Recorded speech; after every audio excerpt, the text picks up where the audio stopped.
الحمد لله وكفى وسلام على عباده الذين اصطفى أما بعد أعوذ بالله من الشيطان الرجيم بسم الله الرحمن الرحيم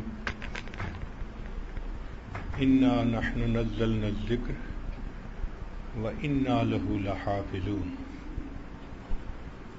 سبحان ربك رب العزة عما يصفون وسلام على المرسلين والحمد لله رب العالمين اللهم صل على سيدنا محمد وعلى آل سيدنا محمد وبارك وسلم۔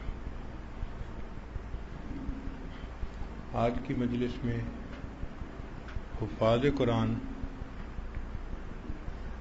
کی خصوصی دعوت کی گئی ہے، لہذا آج کا عنوان بھی قرآن مجید کی تحفیظ کی تاریخ ہے۔ یہ انٹرسٹنگ بھی ہے اور ہر ایک کو پتہ بھی ہونا چاہیے۔ اللہ رب العزت نے جو پہلی آسمانی کتابیں اتاری ان کی حفاظت اللہ نے ان امتوں کے سپرد فرمائی، والربانیون والاحبار بما استحفظوا من کتاب اللہ۔ اس وقت کے جو علماء تھے اور اولیاء تھے ان کے ذمہ تھا کہ کتابوں کی حفاظت کریں۔ آپ جانتے ہیں انسان ناقص ہے، وہ امتیں ان کتابوں کی حفاظت نہ کر سکیں، ان میں بہت ساری چیزیں شامل ہو گئیں۔ قرآن مجید چونکہ اللہ کا کلام ہے اور آخری کتاب ہے، اللہ نے اس کی حفاظت کا ذمہ خود لیا۔ فرمایا انا نحن نزلنا الذکر، بے شک اس نصیحت نامے کو ہم نے نازل کیا، وَإِنَّا لَهُ لَحَافِظُونَ، اور اس کی حفاظت کے بھی ہم ہی ذمہ دار ہیں۔ تو یہ چونکہ اللہ کا کلام ہے، اللہ نے اس کی حفاظت کرنے کا خود انتظام فرمایا۔ ایک بادشاہ جب عہد کرتا ہے کہ میں ملک کی حفاظت کروں گا تو پھر وہ خود جا کے سرحدوں پہ پہرا نہیں دے سکتا، اس کے لیے وہ ایک فوج تیار کرتا ہے۔ اس فوج میں زمینی فوج بھی ہوتی ہے، ہوائی فوج بھی ہوتی ہے، بحری فوج بھی ہوتی ہے۔ چنے ہوئے لکھے پڑھے صحت مند خوبصورت نوجوان سلیکٹ کیے جاتے ہیں، ان کو ٹریننگ دی جاتی ہے، ان کو وسائل دیے جاتے ہیں، پھر وہ فوج سرحدوں کی حفاظت کرتی ہے تو بادشاہ کی بات پوری ہو جاتی ہے کہ میں نے سرحدوں کی حفاظت کر کے دکھا دی۔ ہو بہو یہی مثال ہے کہ اللہ رب العزت نے جب فرمایا کہ اس کی حفاظت ہمارے ذمے ہے تو اس کا طریقہ یہ بنا کہ اللہ نے اپنے بندوں اور بندیوں کے دلوں میں قرآن مجید کی محبت پیدا کر دی۔ اس محبت کی وجہ سے کتنے لوگ ایسے ہیں جو یہ چاہتے ہیں کہ ہم حافظ بنیں، اور کتنے لوگ ہیں جو بچے کے پیدا ہوتے ہی نیت کر لیتے ہیں ہم نے اس کو حافظ بنانا ہے، حافظہ بنانا ہے۔ وہ محبت ایسی چیز ہے کہ جس کی وجہ سے لوگ قرآن مجید کے حافظ بنتے ہیں۔ قرآن مجید کی حفاظت کے مختلف انداز ہیں۔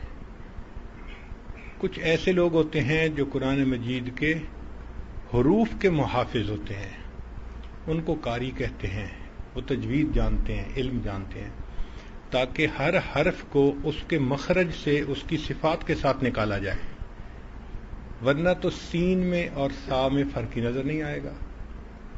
تو یہ قاری حضرات بتاتے ہیں کہ اب آپ کا یہ حرف ٹھیک نہیں نکل رہا، تو یہ حروف قرآن کے محافظ ہیں۔ چنانچہ ایک مرتبہ ہمیں ایک مسئلہ پیش آیا، نیو یارک یونیورسٹی میں ایک صاحب مصر کے تھے جو نماز پڑھاتے تھے، اور وہ جب نماز پڑھاتے تو والضحیٰ سورت جب پڑھتے تو وہ تلاوت کرتے تھے والضحیٰ واللیل اذا سجی۔ اب چونکہ جیم کو گاف بولنے کی عادت ہے، جدہ کو گدہ کہتے ہیں، تو اسی طرح وہ تلاوت بھی ایسی کرتے تھے۔ تو ایک بچہ تھا جس نے کسی قاری صاحب سے قرآن پڑھا ہوا تھا، اس نے اعتراض کیا کہ یہ لفظ سجا ہے، سگا نہیں ہے۔ بات آگے بڑھی، علماء تک پہنچی تو انہوں نے بتایا کہ ہاں یہ تو تلاوت ٹھیک نہیں ہے۔ تو پھر ایک باقاعدہ حافظ قرآن جو اچھے قاری تھے ان کو وہاں امام بنایا گیا، اور اللہ رب العزت نے ایک بچے کے ذریعے قرآن مجید کے ایک حرف کا جو غلط یعنی مخرج تھا اس کو ٹھیک کروا دیا۔ تو یہ جو قراء حضرات ہوتے ہیں یہ حروف قرآن کے محافظ ہوتے ہیں. کوئی حرف غلط نہیں نکل سکتا، اپنے مخرج سے نکلے گا تو وہ اس کو مانیں گے، ورنہ بتائیں گے کہ یہ لفظ ٹھیک نہیں نکل رہا.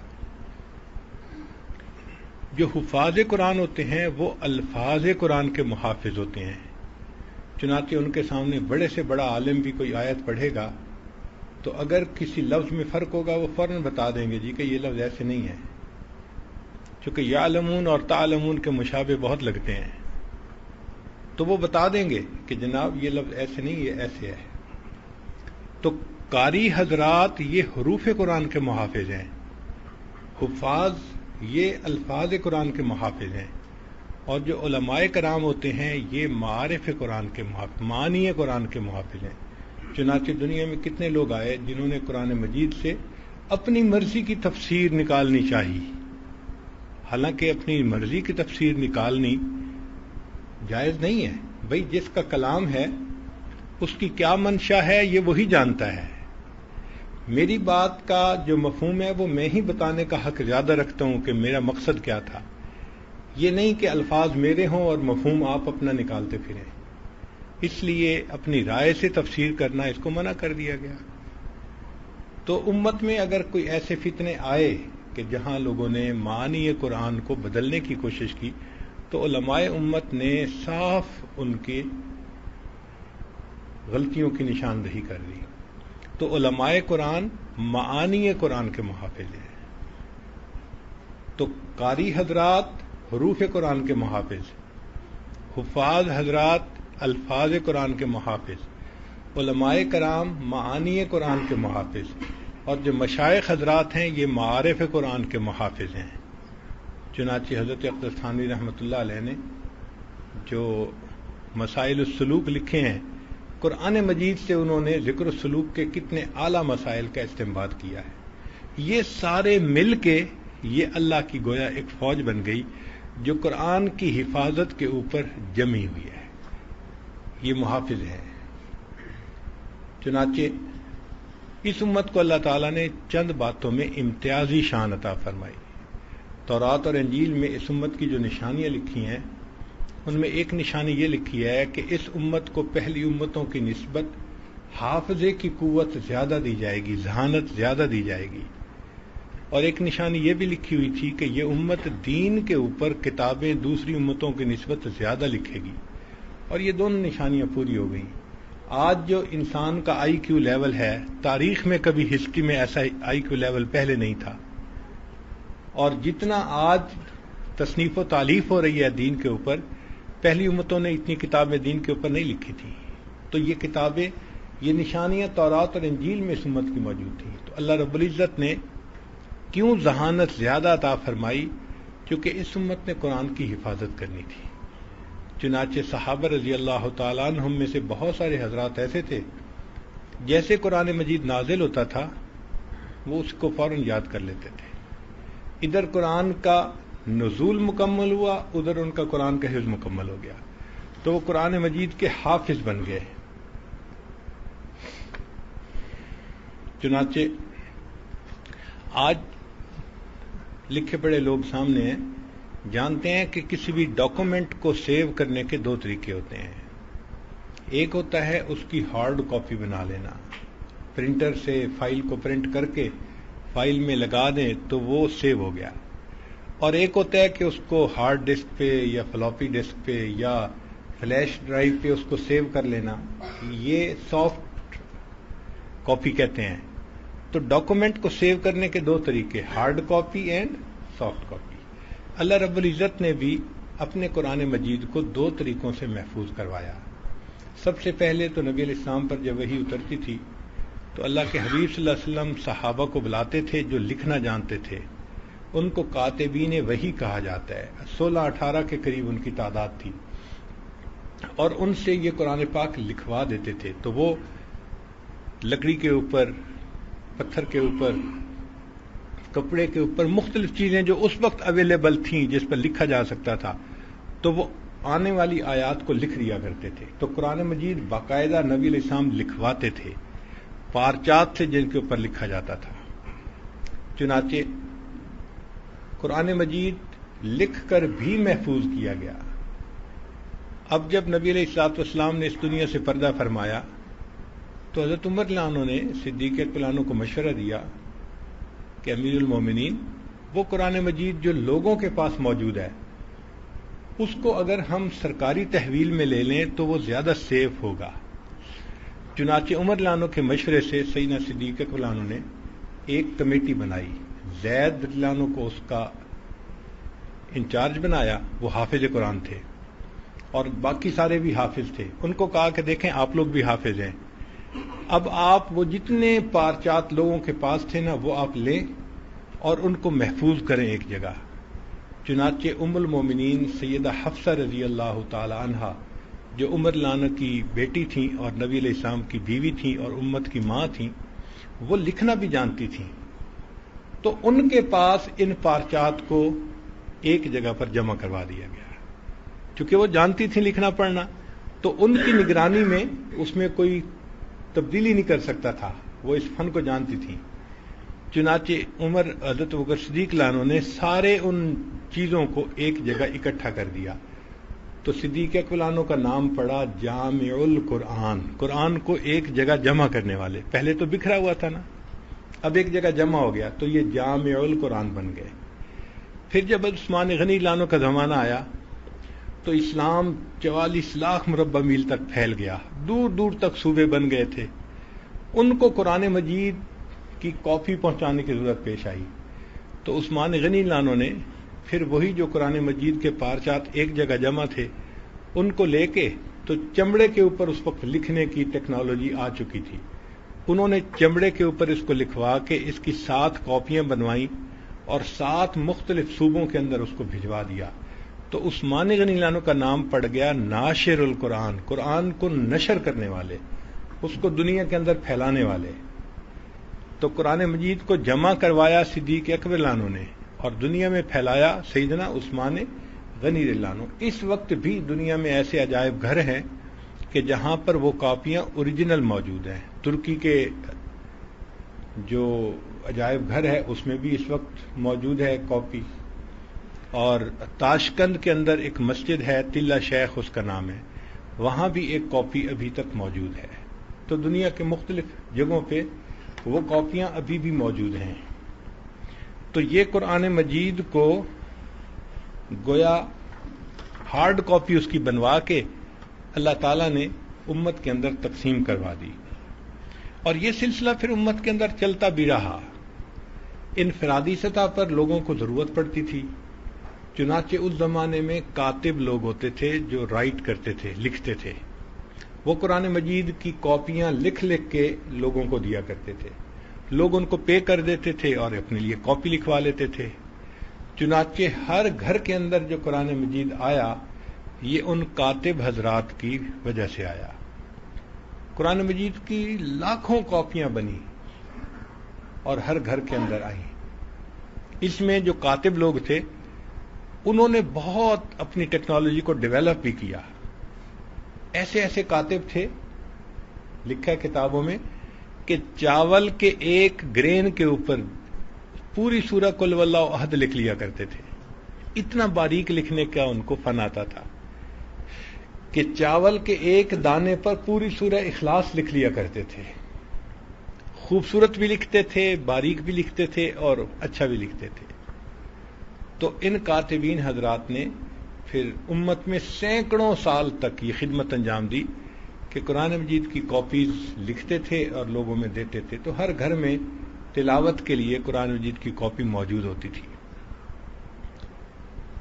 چنانچہ ایک کاتب کا واقعہ بھی عجیب ہے، اس کے ذہن میں خیال آیا کہ عیسائی بھی کہتے ہیں کہ ہمارا دین سچا ہے، یہودی بھی کہتے ہیں ہمارا دین سچا ہے، اور مسلمان بھی کہتے ہیں ہمارا دین سچا ہے، کون سا دین سچا ہے کیا پتا؟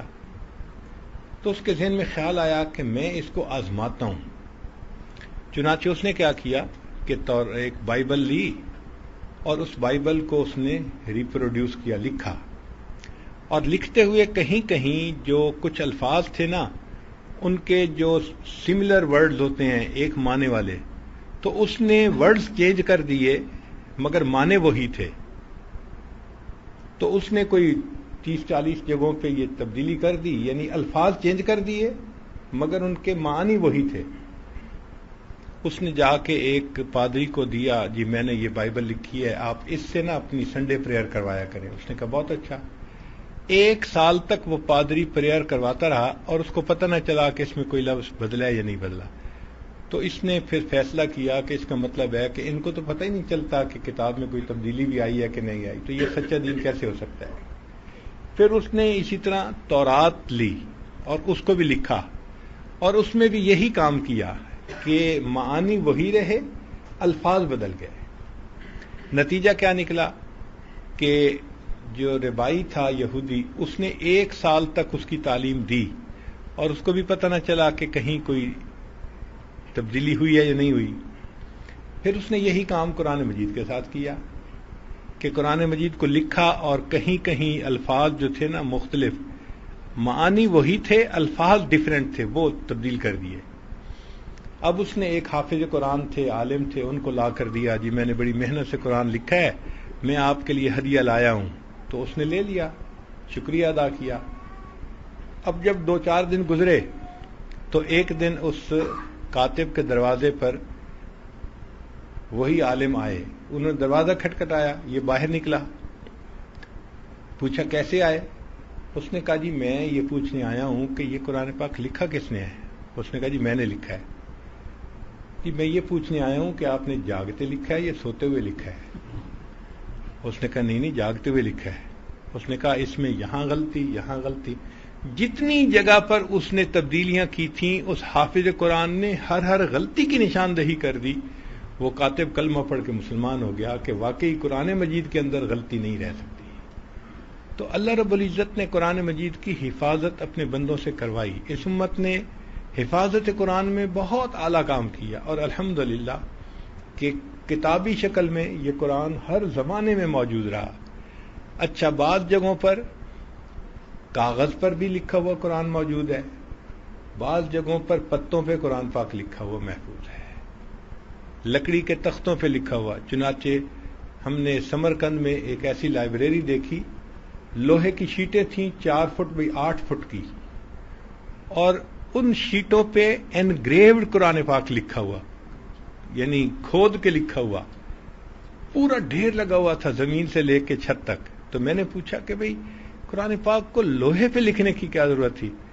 انہوں نے کہا جی جیسے دنیا میں ہوتے ہیں نا، یہ گرین وچ ٹائم ہے، یہ اسٹینڈرڈ ٹائم ہے، تو اگر کبھی بھی ٹائم کو میئر کرنا ہو یا کمپیئر کرنا ہو تو اس کے ساتھ دیکھتے ہیں۔ تو مسلمان بادشاہوں نے اپنے زمانے میں قرآن مجید پہ انگریو کر کے قرآن لکھوا دیا کہ اگر کبھی بھی کسی لفظ کے بارے میں کوئی شبہ ہو کہ اس میں نقطے تھے نہیں تھے، یا یہ حرف تھا یا یہ حرف تھا، تو ہمارے پاس ایک سٹینڈرڈ کاپی موجود ہو، پوری دنیا اس کے ساتھ اس کو کمپیئر کر سکے۔ تو امت نے قرآن پاک کی حفاظت کے لیے بہت ہی اعلیٰ کام کیا۔ اس میں کئی جگہ انہوں نے اللہ کا نام سرخ سیاہی سے لکھا، بہت خوبصورت طریقے سے قرآن پاک لکھا، لیکن حیرت کی بات یہ تھی کہ پتوں پہ لکھا ہوا قرآن پاک کیسا تھا معلوم نہیں۔ وہ اس زمانے میں کوئی ٹیکنالوجی جانتے تھے جس سے پتوں کو وہ ٹریٹ کر لیتے تھے اور پتے ٹوٹتے نہیں تھے۔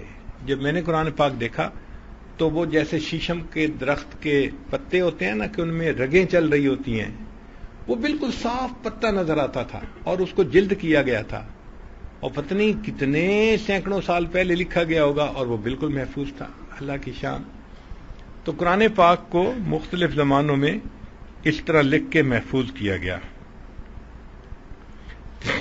پھر اس میں ایک بڑا کام امت کی عورتوں نے کیا کہ اس زمانے میں کاتب چونکہ تھوڑے ہوتے تھے، ڈیمانڈ زیادہ ہوتی تھی، تو یہ ڈیمانڈ کیسے پوری ہو، اس کا طریقہ یہ نکالا کہ جو بچیاں گھر میں تعلیم حاصل کر لیتی تھیں اور اپنے رشتے کے انتظار میں ہوتی تھیں کہ کوئی اچھی پرپوزل آئے تو ماں باپ ان کی شادی کر دیں، تو گھر میں ان کے پاس فرصت ہوتی تھی، تو یہ بچیاں کیا کرتی تھیں، روزانہ صبح اٹھ کر گھر کے کام کاج سمیٹ لیتی تھیں، پھر باوضو ہو کر بیٹھ جاتی تھیں اور قرآن پاک لکھنا شروع کر دیتی تھیں۔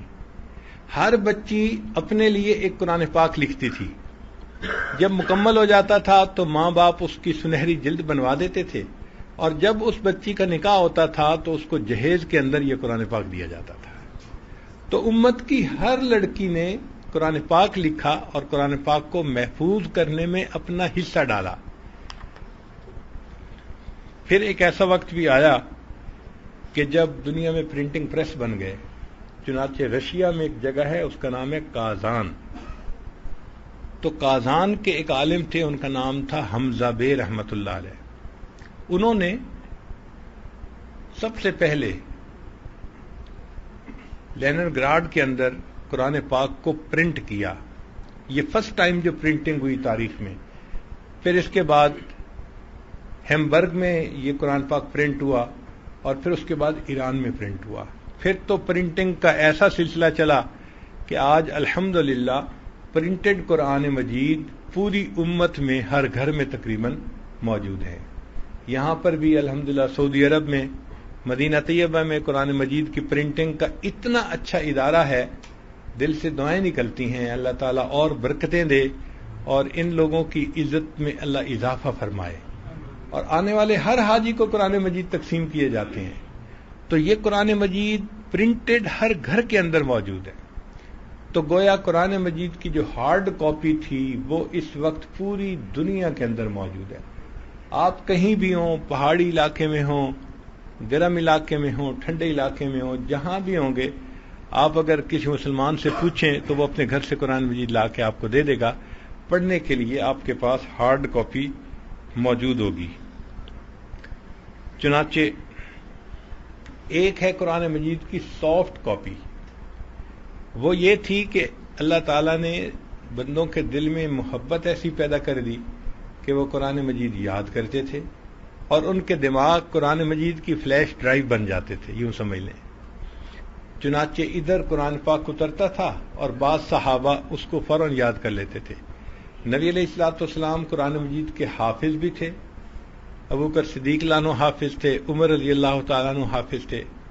صحابہ کی جتنی جماعت ہے وہ قرآن مجید کے یا کلی حافظ تھے یا جزوی حافظ تھے، یعنی کسی کو چند پارے یاد تھے یا کسی کو پورا قرآن پاک یاد تھا.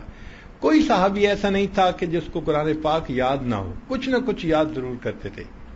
حضرت عمر لانو کا زمانہ تھا تو اس میں ایک ایسا وقت آیا کہ بہت سارے حفاظ شہید ہو گئے.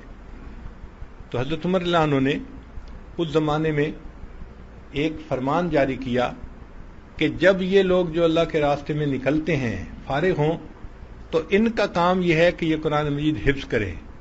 تو عمر لانو کے ایک حکم پر ہزاروں لوگوں نے قرآن مجید یاد کیا. تو گویا امت کے اندر حفاظ کی ایک تعداد چلتی رہی ہر دور اور ہر زمانے میں.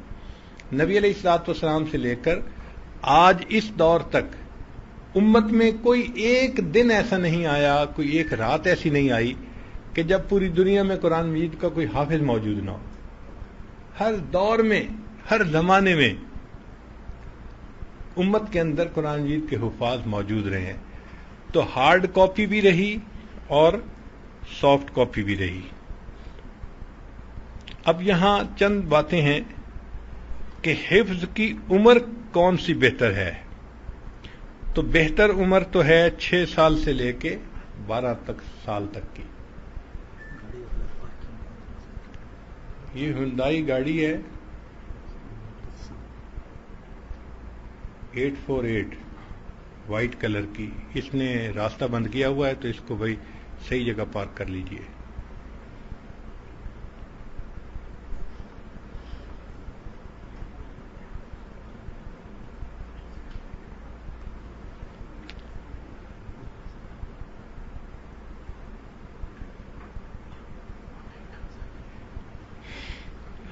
تو حفظ کی جو عمر ہے وہ 6 سال سے لے کے 12 سال تک کی عمر بہترین عمر ہے. اس عمر میں بچے کی یادداشت کی جو ہوتی ہے نا کیپیبلٹی، وہ میکسیمم ہوتی ہے. اس کو کہتے ہیں النقش کالحجر، یعنی پتھر پہ لکیر کی طرح. جیسے پتھر کی لکیر نہیں مٹتی تو اس زمانے میں یاد کیا ہوا قرآن پاک بچے کو نہیں بھولتا. 6 سال کی عمر اس لیے بتائی گئی کہ فزیکلی جب بچہ پیدا ہوتا ہے نا تو اس کا برین گرو کرتا ہے. وہ جو برین گرو کرنے کی عمر ہے نا وہ 5 سال تک رہتی ہے. اگر 5 سال سے پہلے بچے کو قرآن پاک یاد کرنے پر لگا دیں وہ کر تو سکتا ہے مگر اس کا ذہن پوری طرح گرو نہیں کرتا، چونکہ وہ ٹینشن لے گا تو اس کی وجہ سے اس کے اندر ہارمون کارٹیزون جو ہے وہ پیدا ہوں گے اور وہ برین کی گروتھ کو روکیں گے. تو اس لیے ایڈوائزیبل یہی ہے کہ 5 سال کے بعد حفظ میں ڈالا جائے. ہاں کوئی صورتیں یاد کروا دینا اس میں کوئی حرج نہیں ہوتا، وہ بچہ یاد کر سکتا ہے. چنانچہ ایک مرتبہ ہم ایک جگہ مہمان تھے تو جو صاحب خانہ تھے ان کی اہلیہ عالمہ تھیں. کھانے کے بعد انہوں نے کہا اپنے ہسبینڈ کو کہ بھئی بچے کو لے جاؤ اور یہ حضرت صاحب کو اپنا سبق سنائے. تو وہ اپنے بچے کو لے کے آئے. وہ اتنا چھوٹا سا بچہ تھا کہ بغیر سہارے کے کھڑا نہیں ہو سکتا تھا. آپ سوچیں کتنا چھوٹا ہوگا، تھا بھی کمزور سا. تو ہم نے اس کو دیوار کے ساتھ لگا دیا اور اس کے دونوں طرف تکیے رکھ دیے. تو بچے کو تکیے کی سپورٹ مل گئی تو وہ کھڑا ہوا. ہم سمجھے تھے کہ شاید یہ قل واللہ احد سورہ سنا دے گا یا کچھ اور پڑھ دے گا، لیکن بچے نے تو پڑھنا شروع کیا. ہم حیران ہیں، سورہ ملک تبارک الذی بیدہ الملک پوری سورت اس بچے نے سنا دی. یا اللہ، اتنا چھوٹا بچہ اور یہ سورہ ملک کا حافظ ہے، سبحان اللہ. تو چھوٹے چھوٹے بچے بھی قرآن مجید کو یاد کر لیتے ہیں. وہ زبان نہیں جانتے، وہ معنی نہیں جانتے، لیکن قرآن مجید ان کے دلوں میں نقش ہوتا ہے. یہ اللہ کی عجیب شان ہے. لیکن بہترین عمر 6 سال سے لے کے 12 سال کی ہے. اس عمر میں جو بچے حافظ بنتے ہیں عام طور پہ ان کو 2 سال لگتے ہیں حافظ بننے میں. ایوریج بچے 2 سال میں حافظ بن جاتے ہیں. جو سستی کرتے ہیں، توجہ نہیں دیتے، وہ 3 سال بھی لگا سکتے ہیں، اس سے زیادہ بھی لگ سکتا ہے. جو قابل ہوتے ہیں، محنت کرتے ہیں، وہ 2 سال سے پہلے بھی کر لیتے ہیں. ایسا بھی ہوتا ہے کہ بعض لوگ بڑی عمر میں جا کے قرآن مجید کے حافظ بنتے ہیں اور بعض چھوٹی عمر میں بن جاتے ہیں. چنانچہ کتابوں میں لکھا ہے کہ ہارون رشید کے دربار میں ایک بندہ اپنے بیٹے کو لایا اور اس نے کہا کہ ہارون رشید صاحب آپ میرے بیٹے سے قرآن سنیں. وہ بچہ اتنا چھوٹا تھا کہ باپ سے ضد کرنے لگا، ابو میں قرآن تب سناؤں گا جب آپ وعدہ کریں کہ مجھے گڑ کی ڈلی لے کے دیں گے. اس زمانے کی کینڈی یہی ہوتی تھی، گڑ کی ڈلی کھا لینا. تو والد نے اس کو کہا ہاں بیٹا میں وعدہ کرتا ہوں میں تمہیں گڑ کی ڈلی لے کے دوں گا. تو بچے نے کہا ٹھیک ہے میں سناتا ہوں. ہارون رشید خود بھی حافظ تھا. اس نے کئی جگہوں سے قرآن سنا اور اس بچے نے اس کو بالکل صحیح سنا دیا. جب اس کی ڈیٹ آف برتھ کا ریکارڈ دیکھا گیا تو بچے کی عمر اس وقت صرف 5 سال تھی. یعنی 5 سال کی عمر میں اس نے حفظ قرآن مکمل کر لیا تھا. تاریخ میں یہ بھی لکھا ہے. اور ایسا بھی ہوا کہ 7 سال میں، 10 سال میں، 12 سال میں، 18-20 سال میں اور اس سے اوپر کی عمر میں بھی لوگ حافظ بنے. چنانچہ بعض لوگ جو تھے وہ بہت میچورٹی کی عمر میں قرآن مجید کے حافظ بنے. 40 سال کی عمر میں حافظ بننا، 50-60 سال کی عمر میں حافظ بننا، یہ بھی کتابوں کے اندر موجود ہے. اب حفظ میں ٹائم کتنا لگتا ہے تو عام طور پہ تو بھائی 2 سال لگتے ہیں، لیکن اگر محنت کم کریں تو زیادہ بھی لگ سکتا ہے، زیادہ کریں تو وقت کم بھی لگ سکتا ہے. 20 دن میں ایک پارہ یاد کرنا یہ ایک نارم ہے. ہر بچہ 20 دن میں ایک پارہ یاد کر سکتا ہے. ویسے بعض بزرگوں نے جلدی بھی یاد کر لیا. چنانچہ حضرت نانوتوی رحمۃ اللہ کے بارے میں لکھا ہے حج کے سفر پر چلے. اس زمانے میں بمبئی سے جدہ سمندر کے ذریعے آتے تھے اور سمندر میں سمندری طوفان آ جاتے تھے تو جہاز کو ایک جگہ لنگر انداز ہونا پڑتا تھا ورنہ ڈوبنے کا خطرہ ہوتا تھا. تو اس وجہ سے رمضان سے پہلے سفر شروع کرنا پڑتا تھا ورنہ حج گزر جاتی تھی اور سفر ختم نہیں ہوتا تھا. تو جب انہوں نے سفر شروع کیا اور رمضان کا مہینہ آ گیا تو تراویح پڑھانے کا مسئلہ تھا. اللہ کی شان کہ ان کے ساتھ علماء کی ایک بڑی جماعت تھی، لیکن ان تمام علماء میں کوئی قرآن مجید کا کامل حافظ نہیں تھا. سب کو قرآن پاک یاد تھا، سورتیں یاد تھیں، علماء تھے، لیکن پورا قرآن پاک یاد نہیں تھا. تو کسی نے کہا کہ حضرت کوئی بات نہیں، آخری سورتوں سے تراویح پڑھ لیں گے. حضرت نے فرمایا مجھے اچھا نہیں لگتا کہ اتنے بڑے بڑے علماء ہوں اور آخری صورتوں سے یہ قرآن مجید تراویح پڑھائیں. میں کوشش کرتا ہوں، چنانچہ حضرت دن میں ایک پارہ یاد کرتے اور رات کو تراویح میں سنا دیتے. ادھر رمضان مکمل ہوا، ادھر ان کا قرآن مکمل ہو گیا. تو ایک مہینے میں پورا قرآن مجید یاد کرنے کی بھی مثال موجود ہے. اس سے بھی کم وقت میں یاد کرنے کی مثال ہے. چنانچہ امام محمد رحمت اللہ علیہ بڑے امیر آدمی کے بیٹے تھے، نواب کے بیٹے تھے اور بڑے ذہین تھے. ان کے والد ان کو لے آئے امام اعظم ابو حنیفہ رحمۃ اللہ کے پاس کہ حضرت اس کو اپنا شاگرد بنا لیں. حضرت نے فرمایا بہت اچھا. چنانچہ امام محمد رحمۃ اللہ علیہ امام ابو حنیفہ رحمۃ اللہ کے شاگرد بنے. چند دن میں حضرت نے ان سے پوچھا بھئی آپ قرآن پاک کے حافظ نہیں ہیں؟ اس نے جواب دیا جی میں حافظ تو نہیں ہوں. فرمان لگے آپ کو پتہ نہیں میرا شاگرد بننے کے لیے یہ پری ریکویزٹ ہے، یہ پری کوالیفیکیشن ہے کہ ہر بچے کو حافظ ہونا چاہیے.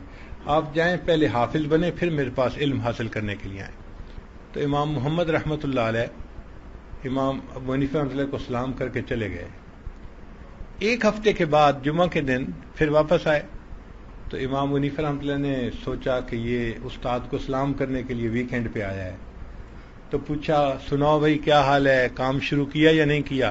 حضرت میں پورا قرآن پاک مکمل یاد کر کے واپس آ گیا. تو ایک ہفتے میں قرآن مجید یاد کرنے کی بھی مثالیں موجود ہیں. اور حضرت مفتی تقی عثمانی دامت برکاتہم نے اپنی کتاب تراشے میں ایک واقعہ لکھا ہے. ایک بڑے عالم تھے، ان کا نام تھا ہشام کلبی. بہت بڑے عالم تھے. ایک دفعہ بات چلی تو دوستوں نے کہا جی کہ فلاں عالم ہے اور فلاں عالم بھی ہے، حافظ بھی ہے. جب ان کا نام آیا تو لوگوں نے کہا جی عالم تو واقعی بڑے ہیں، حافظ نہیں ہیں. وہ کہتے ہیں کہ میرے دل میں بات پیدا ہوئی کہ میں حفظ کیوں نہ کروں. وہیں بیٹھے بیٹھے میں نے حفظ کی نیت کر لی اور فرماتے ہیں کہ 3 دن میں نے پورے قرآن پاک کو یاد کر لیا. تو 3 دن میں بھی قرآن مجید کو یاد کرنے کی مثالیں موجود ہیں. آج کل کے زمانے میں 2 سال، 1.5 سال، 1 سال یہ بھی ہے. ہمارے پاس ایک طالبہ آئی، وہ ڈبل ایم اے تھی، ایم اے جغرافی، ایم اے کیلیگرافی، اور کہنے لگی جی کہ میں نے قرآن پاک یاد کرنا ہے. تو جو جامعہ کی پرنسپل تھیں انہوں نے اس کو مشورہ دیا بھئی حفظ تو چھوٹی عمر کی بچیاں کرتی ہیں، آپ ان کے درمیان بیٹھیں گی بھی تو آپ کو عجیب فیل ہوگا کہ وہ 6-7 سال کی بچی ہیں اور آپ ڈبل ایم اے پاس ہو، بڑی عمر کی ہو. تو بہتر یہ ہے کہ اب آپ نا علم پڑھ لو، بخاری شریف والا کورس کر لو. اس نے کہا جی مجھے حفظ کا شوق ہے، میرا دل چاہتا ہے پہلے میں حافظہ بنوں پھر اس کے بعد میں عالمہ بھی بن جاؤں گی. ان کا ٹھیک ہے. چنانچہ اس بچی کو حفظ کی کلاس میں بٹھا دیا گیا. 7 مہینے کے بعد مجھے پرنسپل کی طرف سے اطلاع ملی جی کہ وہ بچی کا قرآن پاک مکمل ہو گیا. میں نے کہا کہ بھئی 7 مہینے میں قرآن پاک؟ تو ایسے دل میں خیال گزرا کہ ایسا تو نہیں کہ یہ بڑی عمر کی لڑکی تھی تو معلمہ کی اس سے دوستی ہو گئی ہو اور معلمہ اس کو بس سبق دے کے آگے چلاتی رہی ہو، پیچھے منزل کی طرف دھیان ہی نہ دیا ہو. تو میں نے پرنسپل سے پوچھا کہ بھئی اس کی منزل کچی ہے یا پکی ہے؟ اس نے کہا جی میں طالبہ کو بھیج دیتی ہوں، آپ خود اس سے سن لیں. چنانچہ ہم نے اس طالبہ کو بلایا اور پردے کے پیچھے وہ بیٹھ گئی. تو میں نے قرآن پاک کو تقریباً 5-6 جگہ جہاں غلطی لگتی ہے، اچھے حافظ بھی غلطی کھا جاتے ہیں. ہمارے ہاں مشہور ہے سورہ جاسیہ دن پڑھنے تے راتی نہ آسیہ، اس میں حفاظ کو غلطی لگتی ہے، متشابہ لگتے ہیں. تو میں نے اس سے 5-6 جگہوں سے سنا، اس بچی نے بالکل صحیح قرآن پاک سنا دیا. تو خوشی ہوئی کہ اس بچی نے 7 مہینے میں قرآن مجید کو یاد مکمل کر لیا. ہمارے ہاں ایک مفتی صاحب نوجوان تھے، وہ آئے اور کہنے لگے حضرت میں نے بخاری شریف تک کورس مکمل کر لیا ہے، میرے دل میں قرآن مجید یاد کرنے کا بڑا شوق ہے. میں نے کہا بہت اچھا، رمضان کا مہینہ آ رہا ہے، آپ ہمارے یہاں مسجد میں اعتکاف بھی کر لیں، نفلی پورا مہینہ، اور قرآن پاک بھی یاد کر لیں. تو ہم نے دعاؤں سے اس کا قرآن پاک شروع کروا دیا. اللہ کی شان کہ اس نے دن میں ایک پارہ یاد کرتا اور رات کو تراویح میں سنا دیتا، پھر اگلے دن اگلا پارہ، پھر رات کو تراویح میں. 1 مہینے میں پورا قرآن پاک یاد کر لیا. میں نے ایک جگہ نقل کیا کہ انہوں نے مفتی صاحب نے 1 مہینے میں قرآن پاک یاد کر لیا. تو میرا بیٹا حافظ حبیب اللہ ہے، وہ کہنے لگا ابو جی 1 مہینے میں نہیں، میں خود حافظ ہوں، مجھے پتہ ہے. اس نے 28 دن میں مکمل کیا تھا. یعنی 28 دن میں اس وقت بھی ایک نوجوان عالم دین نے پورے قرآن مجید کو مکمل یاد کر لیا. قرآن مجید کے عشاق ہر زمانے میں موجود رہے.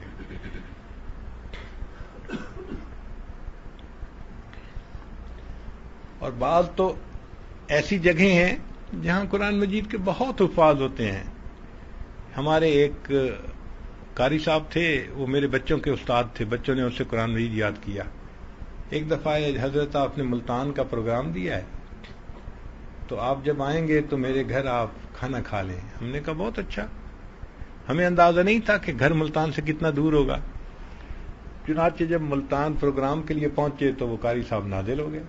حضرت آپ نے کہا تھا کہ کھانا کھلانا ہے تو آپ چلے میرے ساتھ. ہم نکلے کہ بھئی چلو، شہر سے کوئی 5-10 منٹ کے فاصلے پہ گھر ہوگا. وہ تو کہیں 1.5 گھنٹہ دور ہمیں ڈرائیو کر کے لے گئے ایک بستی میں، اور وہاں جا کے ایک گھر میں بٹھا دیا. میں نے کہا قاری صاحب آپ مجھے شہر سے اٹھا کے یہاں لائے ہیں، اب اگر ہم یہاں پروگرام بھی کریں گے تو 15 سے 20 بندے ہوں گے دیہات کے. اگر ہم شہر میں کرتے تو ہزاروں لوگوں کا فائدہ ہوتا. وہ کہنے لگے کہ حضرت میں آپ کو ایک مقصد کے لیے یہاں آیا ہوں. میں نے کہا کیا مقصد؟ کہنے لگے کہ ہماری یہ جو بستی ہے نا، اس کا نام ہے حافظ والا. یعنی بستی کا نام ہی یہ ہے حافظ والا، شجاع آباد کے قریب ہے. میں نے کہا کیا مطلب؟ کہنے لگے کہ پچھلے تقریباً 200 سال سے اس بستی میں کوئی گھر ایسا نہیں کہ جس گھر میں کوئی قرآن مجید کا حافظ موجود نہ ہو. پوری بستی کے ہر گھر میں کوئی نہ کوئی قرآن کا حافظ موجود ہوگا. یا مرد ہوگا یا عورت ہوگی، لیکن حافظ ہوگا. تو ایسی بستیاں بھی اس وقت دنیا میں موجود ہیں صفحہ زمین پر کہ بستی کے ہر گھر میں کوئی نہ کوئی قرآن پاک کا حافظ ہوتا ہے. تو بستی کا نام ہی حافظ والا بن گیا. ہمارے ایک قریبی تعلق والے تھے، عالم تھے. ان کی مسجد میں ہم نے فجر کے بعد درس قرآن دیا. وہ کہنے لگے حضرت مسجد کے ساتھ میرا گھر ہے تو آپ ناشتہ میرے ہاں کریں. ہم نے کہا بہت اچھا. جب ہم ناشتے کے لیے دسترخوان پہ بیٹھے، وہ کہنے لگے حضرت میرے والد صاحب قرآن پاک کے عاشق تھے. بس یہ لفظ سنا ہم نے تو ہم نے کہا کہ بھئی اب ہمیں ناشتے میں مزہ نہیں آئے گا، ہمیں ان کی باتیں سنائیں، ہمارا روحانی ناشتہ کروائیں. وہ کہنے لگے حضرت میرے والد صاحب کو کسی بزرگ نے بتا دیا کہ اگر آپ ایک قرآن مجید روز مکمل پڑھیں اور 2 سال تک یہ معمول جاری رکھیں تو قرآن مجید کا فیض آپ کی آنے والی نسل میں جاری ہو جائے گا. میرے والد صاحب نے اس بات کو مان لیا. نتیجہ کیا ہوا کہ والد صاحب نے روز ایک قرآن مجید مکمل پڑھنا شروع کر دیا، الحمد سے لے کے والناس تک ڈیلی. سفر، حضر، گرمی، سردی، صحت، بیماری، غمی، خوشی، والد صاحب نے پورے 2 سال ہر روز قرآن مجید کو مکمل پڑھا. اس کا نتیجہ یہ نکلا کہ ہمارے والد کے جتنی اولاد تھی، بیٹے اور بیٹیاں، پھر آگے ان کی جتنی اولاد آج ہے، جو بچہ 7 سال کی عمر تک پہنچ گیا ہے وہ قرآن مجید کا حافظ ہے. میرے والد کی نسل میں کوئی لڑکا لڑکی ایسی نہیں جو حافظ نہ ہو. تو یہ بھی اللہ کی شان ہے کہ بعض ایسے بھی قرآن مجید کے عاشق ہوتے ہیں کہ جو قرآن مجید اتنا پڑھتے ہیں کہ اللہ ان کی نسلوں میں فیض کو جاری فرما دیتے ہیں. تو بستیاں بھی ایسی ہیں کہ جہاں قرآن مجید کے حفاظ موجود، خاندان بھی ایسے، بہت سارے ایسے خاندان ہیں ہمارے یہاں کہ وہاں رشتہ کسی گھر میں بھی آئے تو وہ سب سے پہلی بات پوچھتے ہیں بچہ حافظ ہے یا نہیں. حتیٰ کہ ایک جگہ ایک عالم تھے، صاحب نسبت تھے، ان کا رشتہ ہم نے بھجوایا، انہوں نے انکار کر دیا جی یہ حافظ قرآن نہیں ہے. ہمارے یہاں دستور ہے کہ ہم حافظ سے اپنی بچی کی شادی کرتے ہیں. اس وقت بھی ایسے گھرانے موجود ہیں. قرآن مجید کے حفاظ کے ساتھ ان کی بچیوں کی نسبت ہوتی ہے. چنانچہ ایک شہر ہے پانی پت انڈیا میں، اس میں بھی ایسے لوگ گزرے کہ جن کو قرآن مجید کے ساتھ عشق تھا. ہر گھر میں قرآن مجید کے قاری ہوتے تھے اور قاریہ ہوتی تھی، حتیٰ کہ یہاں تک ہوتا تھا کہ ایک بچی کے لیے 2-3 رشتے آتے تھے تو ماں باپ پوچھتے تھے بیٹی بتاؤ 2-3 رشتے آئے ہیں ہم کدھر طے کریں؟ تو بیٹی کہتی تھی کہ ابو ان سب کو بلا لیں، پردے کے پیچھے بیٹھ کے میں ان سے قرآن پاک سنوں گی اور جس کا قرآن پاک مجھے زیادہ پسند آئے گا میں اس کو قبول کروں گی. چنانچہ سارے کے سارے کینڈیڈیٹ قرآن سناتے تھے اور جس کا قرآن پاک زیادہ بہتر ہوتا تھا اس سے لڑکی شادی کرتی تھی. یعنی ایسی بھی مثالیں اس امت کے اندر موجود ہیں. قرآن مجید حفظ ہونے کی کیفیت کیا رہی، یہ بھی ایک امپورٹنٹ پوائنٹ ہے کہ امام اعظم ابو حنیفہ رحمۃ اللہ علیہ رمضان مبارک میں 63 قرآن مجید مکمل پڑھا کرتے تھے. ایک قرآن پاک دن میں ختم کرتے تھے، ایک رات میں ختم کرتے تھے تو 60 ہو گئے، اور 3 قرآن مجید تراویح میں مکمل پڑھتے تھے تو 63 ٹائمز قرآن مجید مکمل پڑھتے تھے. امام شافعی رحمۃ اللہ لکھتے ہیں کہ ایک مرتبہ انہیں مکہ مکرمہ سے مدینہ جانے کا موقع ملا اور راستے میں ان کو 16 دن لگے، اور 16 دن میں وہ فرماتے ہیں کہ میں نے 16 مرتبہ قرآن پاک مکمل پڑھ لیا. تو ایسا قرآن مجید یاد ہوتا تھا کہ ایک دن میں وہ آسانی کے ساتھ پڑھ لیا کرتے تھے. ہمارے ایک استاد تھے، بہت خوبصورت قرآن پاک پڑھتے تھے. اللہ نے ان کو کوئل جیسی آواز دی تھی. اتنا ان کی آواز میں ترنم تھا کہ جب قرآن پاک پڑھتے تھے نا تو بندہ حیران ہو جاتا تھا. اس زمانے میں عمر چھوٹی تھی، کوئی 6-7 سال کی ہوگی. مجھے یاد ہے سردیوں کی لمبی رات تھی، رمضان کا مہینہ تھا. ان کی ایک عادت تھی کہ ان کے کوئی 30-35 شاگرد شہر کی مختلف مساجد میں تراویح پڑھاتے تھے. تو وہ سب شاگردوں کو کہتے تھے کہ تراویح پڑھانے کے بعد آئیں اور اپنی اپنی کارگزاری سنائیں. تو جن سے جو غلطیاں ہوتی تھیں وہ اصلاح کرتے تھے، سمجھاتے تھے اور پھر اگلے دن کی ہدایات دیتے تھے. ایک دن وہ سب طلباء جمع تھے تو کسی طالب علم نے کہہ دیا حضرت آج تو 25 کی رات ہے، آڈ رات ہے. کہنے لگے ہاں. اس نے کہا کہ حضرت آپ کا قرآن سننے کو دل چاہتا ہے. کہنے لگے بہت اچھا، میری 4 رکعت تراویح رہتی ہیں، میں تراویح کی نیت کر لیتا ہوں، آپ لوگ پیچھے نفل کی نیت کر لیں. تدائی کے بغیر اگر ایسی جماعت ہو جائے تو شرعاً اس کی اجازت ہے. چنانچہ حضرت نے 2 رکعت کی نیت باندھ لی اور ہم لوگ پیچھے صف بنا کے کھڑے ہو گئے. اب انہوں نے الف لام میم سے پڑھنا شروع کیا. اللہ کی شان دیکھیں، پڑھتے رہے اور ہم تو پیچھے گم تھے. ایسی ان کی مترنم آواز تھی اور اتنی فلو کے ساتھ پڑھ رہے تھے کہ ہمیں وقت کا احساس ہی نہیں تھا. پتہ اس وقت چلا جب انہوں نے 29 پارے مکمل کرنے کے بعد رکوع کیا. ان ون گو 29 پارے پڑھے انہوں نے، اور ہم اتنا جام ہو چکے تھے کھڑے کھڑے کہ ہم سے رکوع میں نہیں جایا جا رہا تھا. یعنی ہمیں کوشش کر کے رکوع کرنا پڑا، اتنا جسم ایک جگہ سیٹ ہو گیا تھا. گھنٹوں کھڑے رہے تھے اور پھر اس کے بعد اگلی رکعت میں انہوں نے آخری پارہ پڑھا اور قرآن پاک مکمل کر لیا. تو 2 رکعت میں قرآن مجید پورا پڑھنے کی بھی مثالیں موجود ہیں. اللہ اکبر کبیرہ. ہمارے ایک اور استاد تھے، ان سے میں نے عربی قاعدہ شروع میں پڑھا. وہ قاری تو نہیں تھے لیکن حافظ بڑے پکے تھے. ان کا معمول تھا زندگی کا ایک قرآن پاک روزانہ پڑھنا. وہ روزانہ فجر کے بعد قرآن پاک پڑھنا شروع کرتے تھے اور عصر کے وقت روزانہ ختم قرآن ہو رہا ہوتا تھا ان کا. ہم ان کو آنکھوں سے دیکھتے تھے، بیٹھے ہوئے ان کے ہونٹ ہل رہے ہوتے تھے. عمر چھوٹی تھی، شاید 6-7 سال ہوگی. یعنی وہ عمر تھی کہ میرے پاس پورے محلے کے گھروں کا نا ویزا موجود تھا، ملٹیپل. جس گھر میں جب چاہیں آپ چلے جائیں. ہر گھر میں محبتیں ملتی تھیں، پیار ملتا تھا، کھانے کی چیزیں ملتی تھیں، ہر گھر میں پیار ہوتا تھا.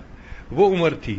چنانچہ میں ان کے گھر ایک دفعہ گیا تو ان کی بڑی بیٹی کی شادی ہوئی تھی اور رخصتی کے بعد وہ پہلی مرتبہ اپنے والد کو ملنے کے لیے آئی تھی. تو صاف ظاہر ہے وہ دلہن بنی ہوئی تھی، زیورات سے لدی ہوئی تھی. وہ بچی آئی اور آ کے اپنے والد سے ملی. تو والد صاحب نے کہا بیٹا سناؤ ٹھیک ہو، خیریت سے ہو؟ اس نے کہا ابو میں ٹھیک ہوں. تو اس کے بعد وہ بچی بھی بیٹھ گئی اور چارپائی کے ساتھ والد بھی بیٹھ گئے. اب والد نے قرآن پڑھنا شروع کر دیا. تو بچی کہنے لگی ابو میں اتنی دور سے صرف آپ کو ملنے کے لیے آئی ہوں، آپ مجھ سے باتیں تو کریں. تو کہنے لگے بیٹی آپ نے خیریت پوچھی، میں نے بتا دی، آپ کی خیریت کا پتہ چل گیا، اب میں آپ سے اور کیا باتیں کروں، میں قرآن ہی پڑھوں گا. یعنی وہ قرآن پڑھتے رہتے تھے، درمیان میں بات کرنے کا موقع ہوتا تھا تو تلاوت یعنی موقوف کر کے بات کا جواب بھی دے لیتے تھے، پھر قرآن پڑھتے تھے، اور بغیر ٹینشن کے اور تردد کے سہولت کے ساتھ وہ عصر سے پہلے قرآن مکمل پڑھ لیا کرتے تھے. تو قرآن پڑھنے والوں کی ایسی بھی مثالیں موجود ہیں. البتہ ایک مرتبہ ہمیں قرآن مجید کے کمپیوٹر سے ملاقات کا موقع ملا. کراچی میں ہم ایک جگہ تھے، ایک نکاح کی مجلس تھی. تو کسی نے مجھے بتایا کہ حضرت یہ جو بیٹھے ہیں نا صاحب، یہ قرآن مجید کے کمپیوٹر ہیں. تو مجھے شروع میں تو یہ لفظ برا لگا. میں نے کہا کیا لوگوں کے ذہن میں یہ نئی نئی ٹیکنالوجی کے لفظ بیٹھ گئے ہیں؟ بھئی تم کہو قرآن کے قاری ہیں، قرآن کے حافظ ہیں، قرآن کے عالم ہیں، یہ الفاظ ہیں جو قابل ستائش ہیں. یہ کیا کہ قرآن کے کمپیوٹر ہیں؟ تو میں نے ناگواری کا اظہار کیا، کیوں قرآن کے کمپیوٹر کہہ رہے ہیں؟ اس نے کہا جی آپ دیکھ لیں. چنانچہ جب نکاح کی دعا ہو گئی، لوگ اٹھ کے جانے لگے تو کچھ لوگ ان کے گرد جمع ہو گئے، ہم بھی ان میں سے تھے. وہ اکثر ان میں سے حفاظ بھی تھے. تو وہ جو لوگ تھے نا وہ قاری صاحب سے پوچھ رہے تھے.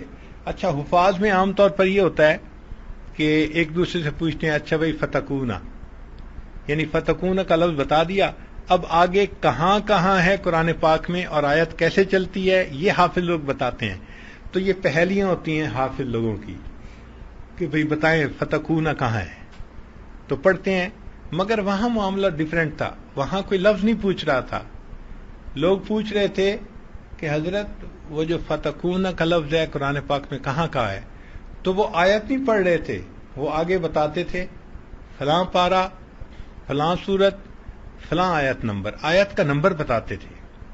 اچھا جیب میں قرآن پاک تھا، ہم بھی کھول کے دیکھتے رہے، جہاں بتاتے تھے بالکل صحیح آیت نمبر. تو بڑی حیرانی ہوئی، کوئی 20 منٹ تک لوگ ان سے پوچھتے رہے، وہ ہر لفظ سن کے آگے بتاتے تھے فلاں پارا، فلاں سورت، فلاں آیت نمبر. یعنی قرآن پاک پڑھتے پڑھتے ان کو اتنا ضبط ہو گیا تھا کہ آیتوں کے نمبر بھی ان کو یاد ہو گئے تھے. تو واقعی 20 منٹ کے بعد خود میرے دل سے بات نکلی کہ یہ واقعی قرآن مجید کا کمپیوٹر ہے. ہم نے زندگی میں ایسا نہیں دیکھا تھا کہ کوئی ایسا حافظ ہو کہ جو آیتوں کے نمبر بھی یاد کرتا ہو. اللہ کی شان، قرآن مجید کی محبت اللہ نے دلوں میں ایسی ڈالی ہے کہ لوگوں نے قرآن مجید کو تو یاد کیا، آیات کے نمبر کے بھی حافظ بن گئے.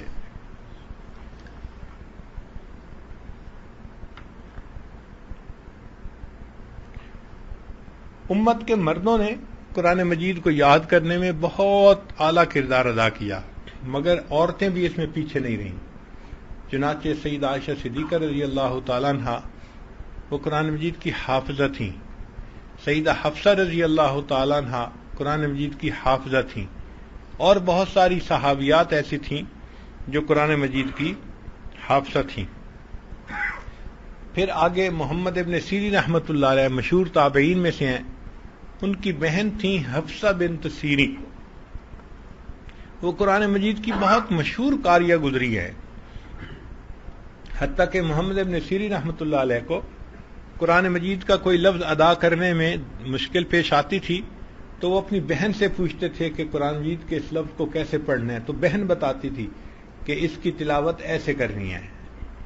ان کے بارے میں آتا ہے کہ انہوں نے گھر میں ایک کمرہ تھا جس کو مسجد بیت بنا رکھا تھا، گھر کی مسجد، اور وہ 35 سال تک اس کمرے میں نفلی اعتکاف کی نیت سے رہیں. صرف قضائے حاجت کے لیے اس کمرے سے باہر نکلتی تھیں اور وضو کرنے کے بعد پھر وہیں چلی جاتی تھیں، اور سارا دن وہ امت کی بچیوں کو اور چھوٹے بچوں کو قرآن پڑھاتی تھی. اور جب رات ختم یعنی شروع ہوتی تھی تو شاگرد تو چلے جاتے تھے، تو وہ عشاء کے بعد 2 رکعت کی نفل نیت باندھ لیتی تھیں اور پوری رات قرآن مجید کی تہجد میں تلاوت کیا کرتی تھی۔ ان کے بارے میں ایک لطیفہ ہے، ایک ان کی باندی تھی سندھی، تو وہ ہمسائے کے گھر گئی تو ہمسائے کی عورت نے پوچھا سناؤ تمہاری مالکہ کا کیا حال ہے؟ تو وہ عورت کہنے لگی کہ مجھے سمجھ نہیں آئی، میں پچھلے 30 سال سے ان کی خدمت کر رہی ہوں، روزانہ عشاء کے بعد وہ مصلی پہ کھڑی ہوتی ہیں اور قرآن پاک کو پڑھ کے رونا شروع کر دیتی ہیں، پتہ نہیں انہوں نے کون سا اتنا بڑا گناہ کر لیا ہے کہ 35 سال میں وہ گناہ معاف نہیں ہوا۔ عقل کے مطابق بندے کی بات ہوتی ہے، مگر وہ حفصہ بنت سیرین قرآن مجید کی ایسی عاشقہ تھیں۔ پھر اس امت میں بہت ساری عورتیں قرآن مجید کی حافظہ بنی، لاکھوں کی تعداد میں۔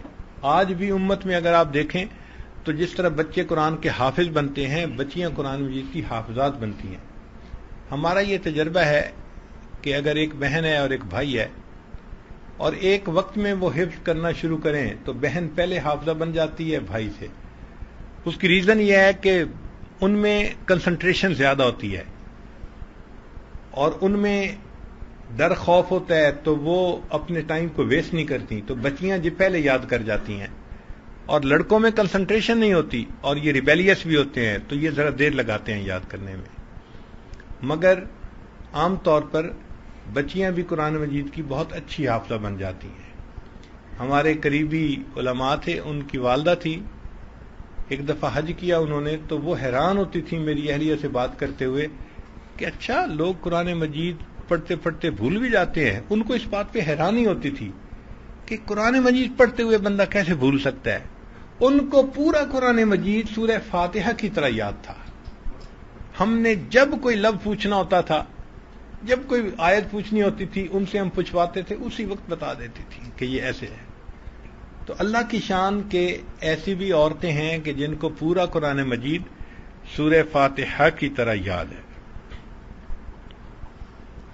ایک مرتبہ جرمنی کی یونیورسٹی ہے میوخ یونیورسٹی، اس میں جو تھیولوجیکل ڈپارٹمنٹ تھا، اس میں یہ بات چلی کہ مسلمان بڑا دعویٰ کرتے ہیں کہ ہمارا قرآن پاک محفوظ ہے، ہم اس کو ویریفائی تو کریں۔ چنانچہ انہوں نے پتہ نہیں کتنے $1,00,000 یا $1 ملین اس کام کے لیے مخصوص کر دیا بجٹ۔ ایک الگ عمارت بنائی گئی اور پھر اس میں سٹاف رکھا گیا اور دنیا کے مختلف ملکوں سے، شہروں سے انہوں نے قرآن مجید خریدے۔ مقصد یہ تھا کہ بھئی مختلف جگہوں پہ پرنٹ ہو رہے ہیں مختلف ملکوں میں، تو کہیں نہ کہیں تو آپس میں کچھ تبدیلی نکل آئے گی۔ 40,000 قرآن مجید خریدے گئے، تو 40,000 قرآن مجید سے تو کئی کمرے بھر گئے۔ پھر انہوں نے سٹاف رکھا کہ ان کو ویریفائی کرو آپس میں، چنانچہ کئی 100 بندے رکھے اور وہ ایک ایک صفحہ کھول کے بیٹھتے اور ایک ایک حرف کو کمپیئر کرتے۔ کئی سال لگے 40,000 قرآن مجید کو کمپیئر کرنے کے بعد وہ اس نتیجے پر پہنچے کہ کسی میں ایک نقطے کا بھی فرق نہیں تھا۔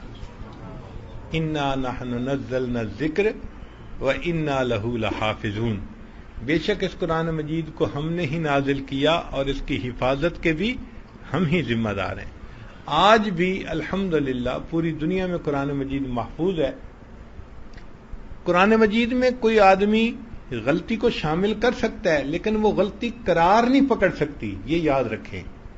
ایسا پاسبل ہے کہ کوئی بدنیت پرنٹر ہو اور وہ قرآن مجید کو اس طرح سے چھاپے کہ کہیں نقطوں کا فرق ہو، کہیں حرف کا فرق ہو، پاسبل ہے، لیکن وہ قرار نہیں پکڑے گی غلطی۔ جب کسی حافظ کے ہاتھ میں جائے گی وہ فوراً نشاندہی کر دے گا اور غلطی کو دور کر دیا جائے گا۔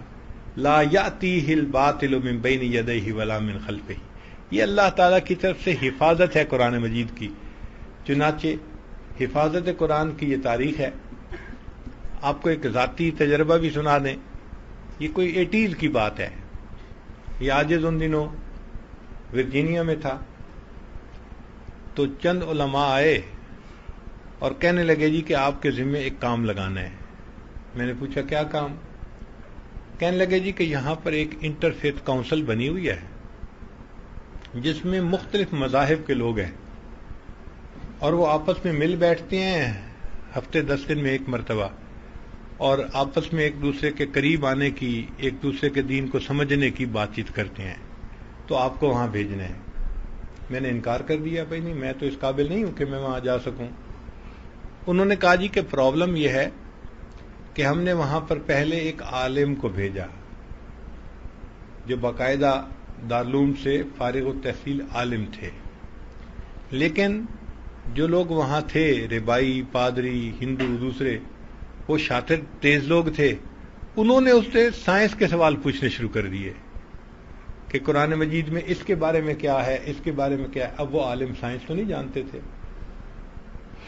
کہ جی 7 زمینیں ہیں، 7 آسمان ہیں، اس کو ایکسپلین کریں، تو وہ تو نہیں جانتے تھے، تو چنانچہ وہ اس کو چپ کروا دیتے تھے۔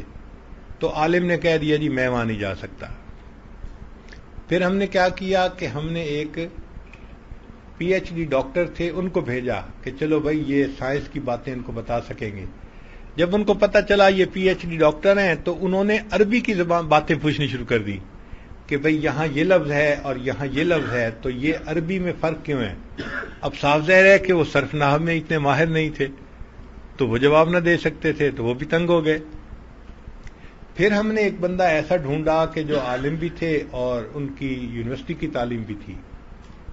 کہنے لگے ان کو پتہ چل گیا، تو چند دنوں کے بعد انہوں نے اس سے روحانیت کے مسئلے پوچھنے شروع کر دیے کہ جی اسلام میں یہ تزکیہ کیا ہے، تصفیہ کیا ہے، احسان کیا ہے، تو وہ عالم تو نہیں جانتے تھے، تو پریشانی ہوئی۔ کہنے لگے اب وہاں کوئی جا ہی نہیں رہا، لہذا جب کوئی بندہ نہیں ہوتا تو پھر ان کے دل میں جو آتا ہے وہ بات کرتے ہیں، تو ہم آپ کو لے جانا چاہتے ہیں۔ تو میں نے دل میں سوچا ٹھیک بندہ ڈھونڈا ہے، jack of all trade but master of none. تو اس کی اہمیت کو دیکھتے ہوئے میں نے کہا ٹھیک ہے بھائی میں انشاءاللہ وہاں جاؤں گا۔ ہم لوگ وہاں گئے اور ہم نے جا کے ان کو اپنا نام بتا دیا اور کہہ دیا کہ آئیں گے۔ تو میں نے ان کو کلیئرلی کہا کہ میں عالم نہیں، طالب علم ہوں، آپ جو پوچھیں گے مجھے آتا ہوگا تو میں بتا دوں گا، نہیں تو میں اپنے بڑوں سے پوچھ کے بتا دوں گا، لیکن آپ کو جواب ضرور دیا جائے گا، ایسا نہیں ہوگا کہ آپ کو جواب نہ دیں۔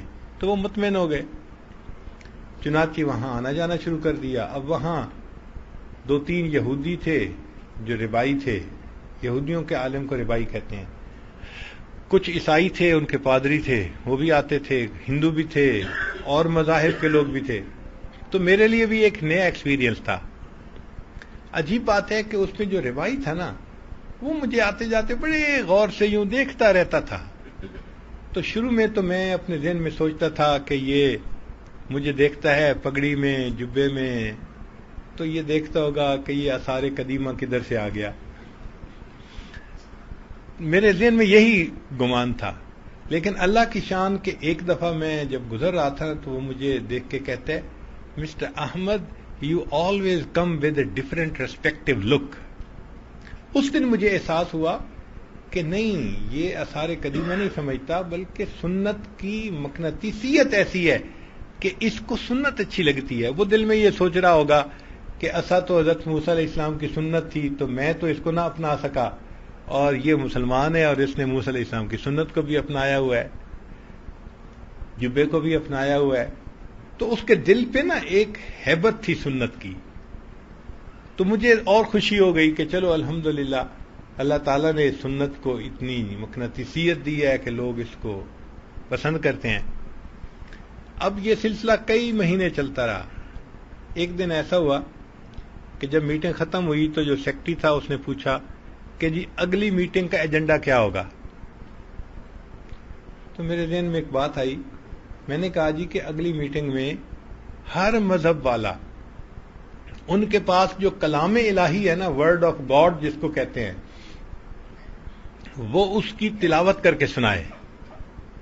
تو سیکرٹری کو یہ بات بڑی اچھی لگی، اس نے کہا ویری گڈ، برائٹ آئیڈیا، اور اپروو کر دیا۔ اب ہم چلے گئے۔ نیکسٹ میٹنگ میں جب وہاں پہنچے تو اس نے جب شروع کی اپنی میٹنگ، اس نے کہا جی مسٹر احمد کہ آپ نے یہ مشورہ دیا تھا جو بولے وہی کنڈی کھولے، لہذا اب آپ شروع کریں، آپ اپنے ورڈ آف گاڈ کو سنائیں۔ چنانچہ میں تیاری کر کے گیا تھا۔ کتابوں میں ہم نے پڑھا کہ جو کچھ اللہ نے پہلی آسمانی کتابوں میں اتارا وہ سب کچھ اللہ نے قرآن پاک میں اتار دیا۔ جو قرآن مجید میں اترا وہ سارا کا سارا سورہ بقرہ میں آ گیا، جو سورہ بقرہ میں ہے وہ سارا کا سارا سورہ فاتحہ میں آ گیا۔ اس لیے اس کو فاتحۃ الکتاب کہتے ہیں۔ یہ پریفیس ہے، یہ سمری ہے پورے قرآن پاک کی۔ تو یہ دل میں بات آئی کہ اچھا، چونکہ قرآن پاک میں کی یہ پوری سمری ہے سورہ فاتحہ، تو میں ان کے سامنے سورہ فاتحہ کی تلاوت کروں گا۔ چنانچہ میں نے سورہ فاتحہ کی تلاوت کی، اور پھر ٹوٹے پھوٹے لفظوں میں جو اس کا ترجمہ میں بیان کر سکا تو میں نے ان کو بتا دیا۔ خوش ہو گئے۔ اس کے بعد پھر ایک عیسائی پادری بیٹھا ہوا تھا، اس کی باری آئی تو اس نے اپنی بائبل نکالی اور اس میں پہاڑی کا واز، وہ ان کا مشہور واز ہے، یہ بڑا لہک لہک کے پڑھتے ہیں کہ عیسیٰ علیہ السلام نے کہا کہ کوئی تمہارے ایک گال پہ تھپڑ لگائے تو تم اس کو دوسرا گال بھی پیش کر دو اور ایسے محبت سے پیش آؤ۔ اس نے اس کو پڑھنا شروع کیا۔ جب اس نے پڑھنا شروع کیا تو میں نے ہاتھ اٹھایا اور سیکرٹری سے کہا جی کہ میں آپ کے ساتھ کوئی بات شیئر کرنا چاہتا ہوں۔ اس نے کہا کیا؟ میں نے کہا جی کہ ایجنڈا تو یہ تھا کہ ہر مذہب والا جو ان کے ہاں ورڈ آف گاڈ ہے اس کو ریسائٹ کرے گا۔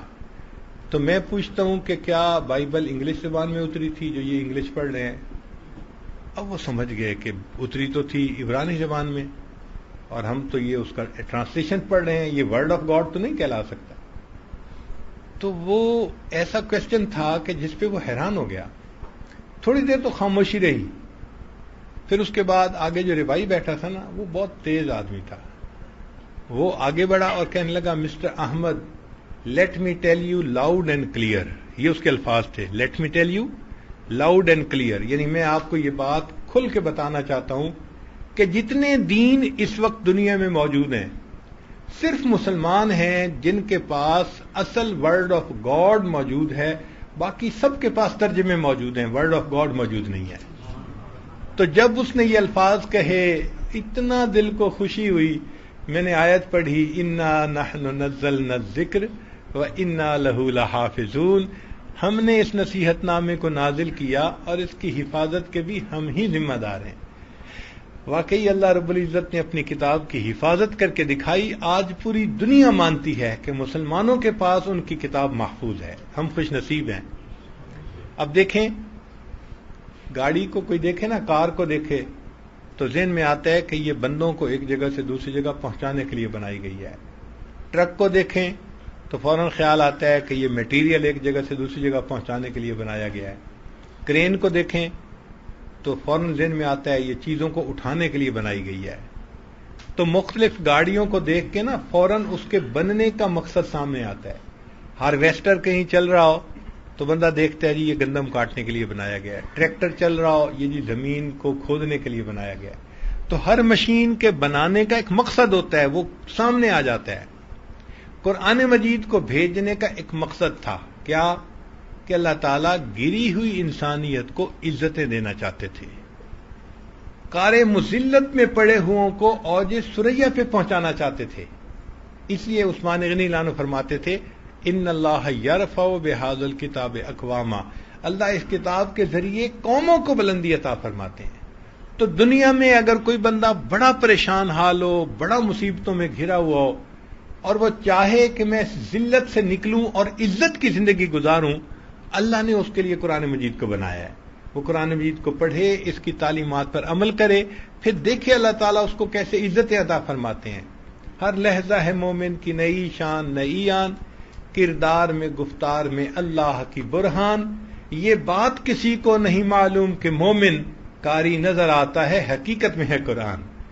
تو یہ بندہ قرآن پڑھنے والا قاری نظر آتا ہے، حقیقت میں قرآن کی طرح یہ بھی معزز بن جاتا ہے۔ علامہ اقبال نے صحیح کہا، وہ زمانے میں معزز تھے مسلمان ہو کر، ہم ہوئے خار تارک قرآن ہو کر۔ تو قرآن مجید دنیا میں عزتیں دینے کے لیے آیا۔ کوئی فرد اس پر عمل کرے گا، اللہ اس فرد کو عزت دیں گے، کوئی قوم عمل کرے گی، اللہ اس قوم کو عزت عطا فرمائیں گے۔ سیدنا عمر رضی اللہ عنہ کا مشہور واقعہ ہے، اپنی فوج کے ساتھ ایک دفعہ مکہ مکرمہ کی پہاڑی سے گزر رہے تھے تو نیچے وادی تھی، تو دیکھنے کھڑے ہو گئے. دوپہر کا وقت تھا اور خوب پسینے آ رہے تھے. تو ایک بندے نے کہا امیر المومنین آپ کیوں کھڑے ہو گئے؟ آپ کی وجہ سے ہزاروں لوگ کھڑے ہیں اور سب کو پسینے آ رہے ہیں دھوپ کے اوپر. تو عمر رضی اللہ عنہ نے کہا کہ جب میں ینگ تھا، جوان تھا، اس وقت میرے والد خطاب مجھے بھیجتے تھے اونٹ چرانے کے لیے، تو میں اس وادی میں، اس ویلی میں اونٹ چرانے کے لیے آیا کرتا تھا، مگر مجھے اونٹ چرانے کا طریقہ نہیں آتا تھا، تو میرے اونٹ خالی پیٹ گھر جاتے تھے، اور شام کو میرا والد خطاب مجھے ڈانٹتا تھا اور کہتا تھا عمر تو بھی کیا زندگی گزارے گا، تجھے اونٹ بھی چرانے نہیں آتے. میں اپنے اس وقت کو یاد کر رہا ہوں کہ جب عمر کو اونٹ چرانے نہیں آتے تھے، اور آج اس وقت کو دیکھ رہا ہوں جب اسلام اور قرآن کے صدقے اللہ نے عمر کو امیر المومنین بنا دیا ہے. تو یوں قرآن مجید بندے کو عزتیں عطا کرتا ہے. ہمیں بھی چاہیے کہ ہم قرآن مجید کو پڑھیں اور اس کے اوپر عمل کریں، اس کو اپنا اوڑھنا بچھونا بنائیں. ہمارے حضرت رحمۃ اللہ فرماتے تھے تیرے ہاتھ میں ہو قرآن اور تو دنیا میں رہے پریشان، تیرے ہاتھ میں ہو قرآن اور تو دنیا میں رہے ناکام، تیرے ہاتھ میں ہو قرآن اور تو دنیا میں رہے غلام. غلامی نفس کی ہو، شیطان کی ہو یا کسی انسان کی ہو، نہ ہمیں کہتا ہے یہ قرآن او میرے ماننے والے مسلمان اقرا وربک الاکرم، تو پڑھ قرآن، تیرا رب کرے گا تیرا اکرام، تیرا رب تجھے عزت و وقار دے گا، تیرے ظاہر و باطن کو نکھار دے گا. اللہ تعالی ہمیں قرآن مجید کے ساتھ سچی محبت عطا فرمائے اور اس کی تعلیمات کے مطابق پوری زندگی گزارنے کی توفیق عطا فرمائے. وآخر دعوانا ان الحمد للہ رب العالمین.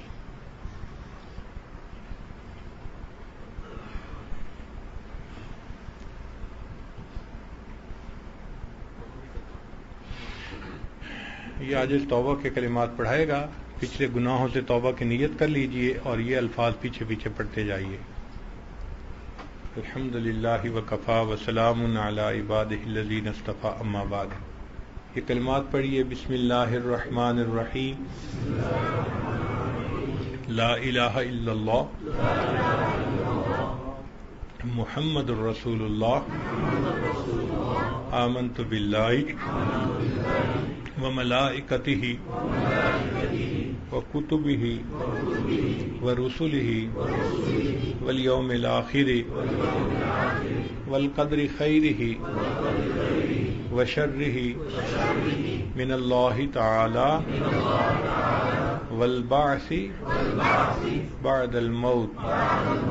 آمنت باللہ کما ہوا باسمائہ وصفاتہ وقبلت جمیع احکامہ اقرار باللسان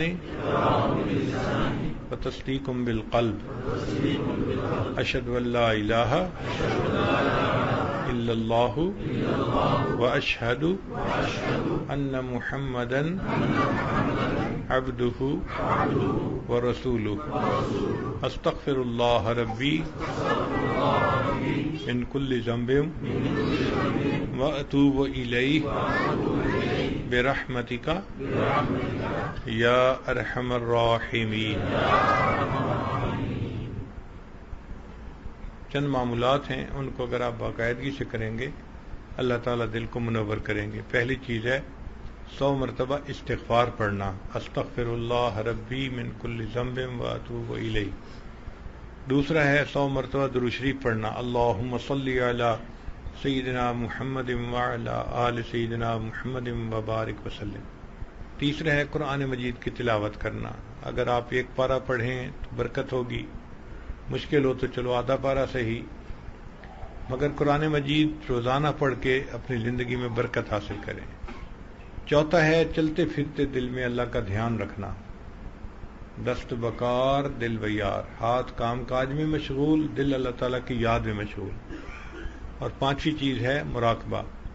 مراقبے کا طریقہ یہ ہے کہ جب آپ نماز پڑھیں تو تھوڑی دیر کے لیے اللہ سے لو لگا کے بیٹھیں، ظاہر کی آنکھیں بند کر لیں، من کی آنکھیں کھول لیں، اور یہ سوچیں کہ اللہ کی رحمت آ رہی ہے، دل میں سما رہی ہے، دل کی ظلمت اور سیاہی دور ہو رہی ہے، اور میرا دل اللہ اللہ اللہ کہہ رہا ہے، یعنی دل بول رہا ہے اور میں سن رہا ہوں۔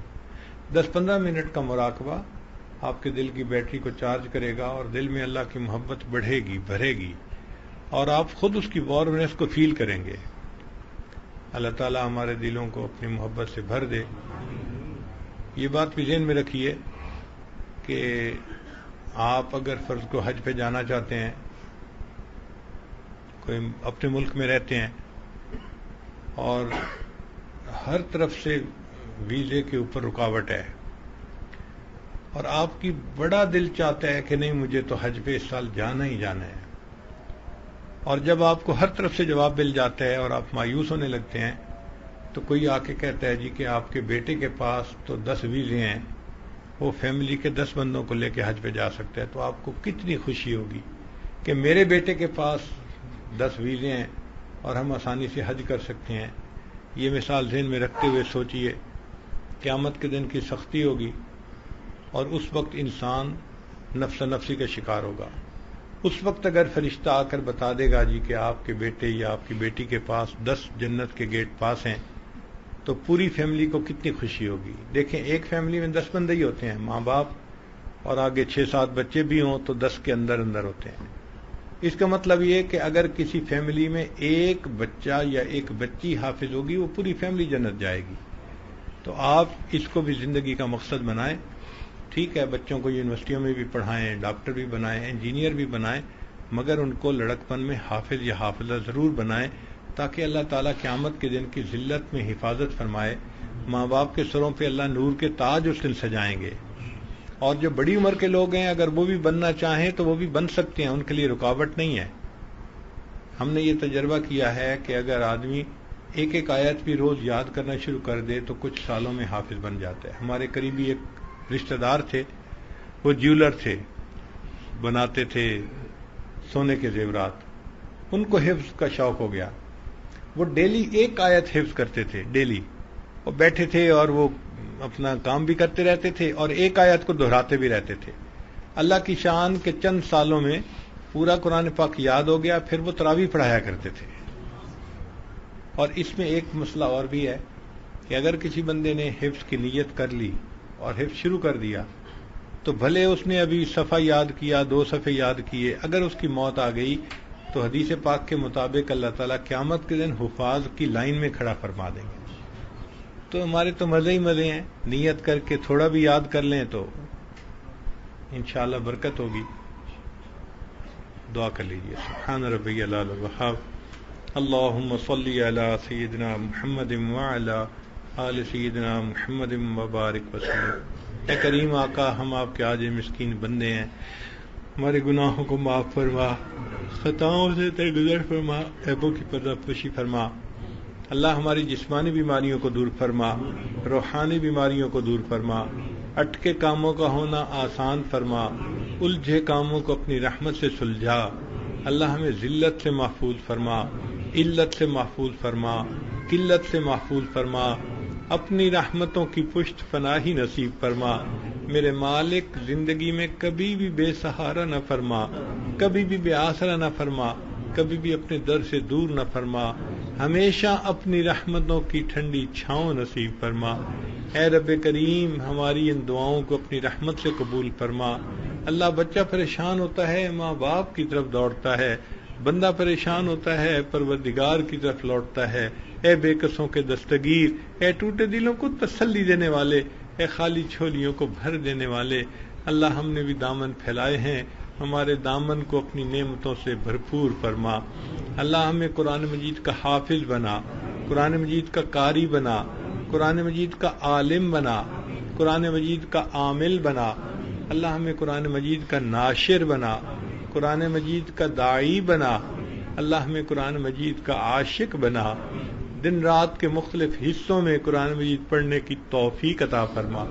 اے اللہ، جتنے حفاظ ہیں ان کو اپنے مقبول بندوں میں شامل فرما۔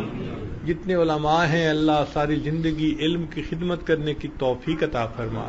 اے کریم آقا ان کی زندگی کی جو نیک مرادیں ہیں اپنی رحمت سے اس کو پورا فرما۔